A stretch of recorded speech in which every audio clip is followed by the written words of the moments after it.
Gatho munanyodo wa gushoka Joy Kiengei did the most unexpected thutha wa kwaga wish Keziah's daughter message ya birthday when we saw Kiengei promise Keziah a party this weekend to celebrate their daughter's birthday. Joy Benson ti muhuthiri muno wa social media and she is not also talkative wona niguo kakuri maundu megi online kogwa doni marakoretwo makimukirira na kumujajo hanini ndodo wa gushai away from wishing Keziah's daughter happy birthday publicly, unlike last year where we saw Keziah and Kiengei celebrate their daughter's 9th birthday. This time round 10th birthday ya both Keziah and Kiengei's daughter.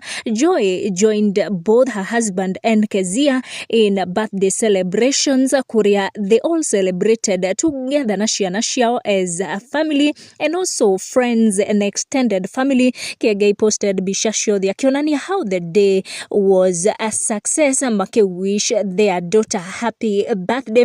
Behold, children are a gift of the Lord.